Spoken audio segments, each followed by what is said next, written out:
Alors piétinez-moi, allez-y. Les sourds et les malentendants par Hanan Zamani. Oui, alors je vais faire une petite introduction. Est-ce que vous saviez qu'on a beaucoup d'enfants sourds et malentendants qui ne sont pas acceptés dans les centres de loisirs? Oui. Ah, tu le savais? Oui. D'accord. Bon bah. En général, les personnes, les enfants qui ont un quelconque handicap, ouais. Voilà. Parce qu'il déjà, leur faut une personne. voilà. D'accord. Donc mon avis tranché est sur ce sujet-là. Donc durant la campagne présidentielle, l'actuel président Emmanuel Macron s'est engagé publiquement à offrir des garanties aux enfants en situation de handicap pour une meilleure inclusion dans les écoles et surtout une meilleure accessibilité aux activités de loisirs périscolaires. Donc depuis plusieurs années, la communauté sourde et malentendante en France, qui représente environ 6 millions de personnes, est exaspérée de voir que ces démarches ne sont pas prises en compte. Donc c'est donc dans une logique d'auto-organisation que les sourds et malentendants de la Seine-Saint-Denis ont choisi de se regrouper afin de lutter contre les discriminations qu'ils subissent, mais avant tout pour revendiquer le même accès aux droits pour tous. Donc aujourd'hui, les parents d'enfants sourds et malentendants se sont donnés pour objectif d'obtenir l'ouverture d'un centre de loisirs avec un personnel adapté. Donc après une première campagne d'écoute qui a été menée à Drancy et Bobigny, donc nous dénombrons déjà plus d'une dizaine d'enfants privés de centres de loisirs. Donc malgré les demandes répétées, les municipalités du 93 ne prennent pas en compte l'exclusion de ces enfants et les conséquences sur leur développement personnel.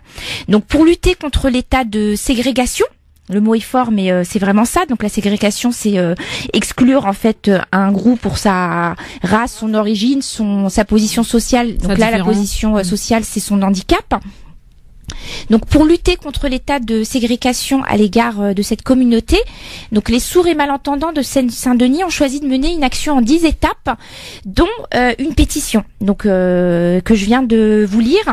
Donc avec cette pétition en fait, chers auditeurs et chères auditrices, donc je vous demande d'interpeller en fait vos élus municipaux ainsi que la préfecture du département afin que cette action puisse être l'objet en fait d'un rapport de terrain écrit et permettre la tenue d'une rencontre officielle avec monsieur le préfet ainsi que plusieurs entretiens avec les élus. Donc je finirai par personne n'est plus sourd que celui qui ne veut pas entendre. Waouh, ça c'est joli ça. Donc voilà. Donc de manière il y a une pétition qu'on va mettre en ligne dès ce soir, Christophe. Ouais. Donc si on peut la partager au niveau de la page. Donc c'est effectivement pour interpeller les municipalités. Me concernant, je représente la communauté sourde et malentendante à travers le collectif les copains d'Adam, donc qui co-signe cette pétition. Mon neveu, de manière très concrète pour que les auditeurs comprennent bien, aujourd'hui il a 11 ans, ça fait 7 ans. Ça fait 7 ans qu'on fait des demandes à la mairie, qu'on va voir au centre de loisirs et que rien n'est fait. Donc on a fait une recherche juste autour de nous, auprès des amis qui sont sur Bobigny et Drancy. Ouais. Il y a déjà plus de 10 enfants.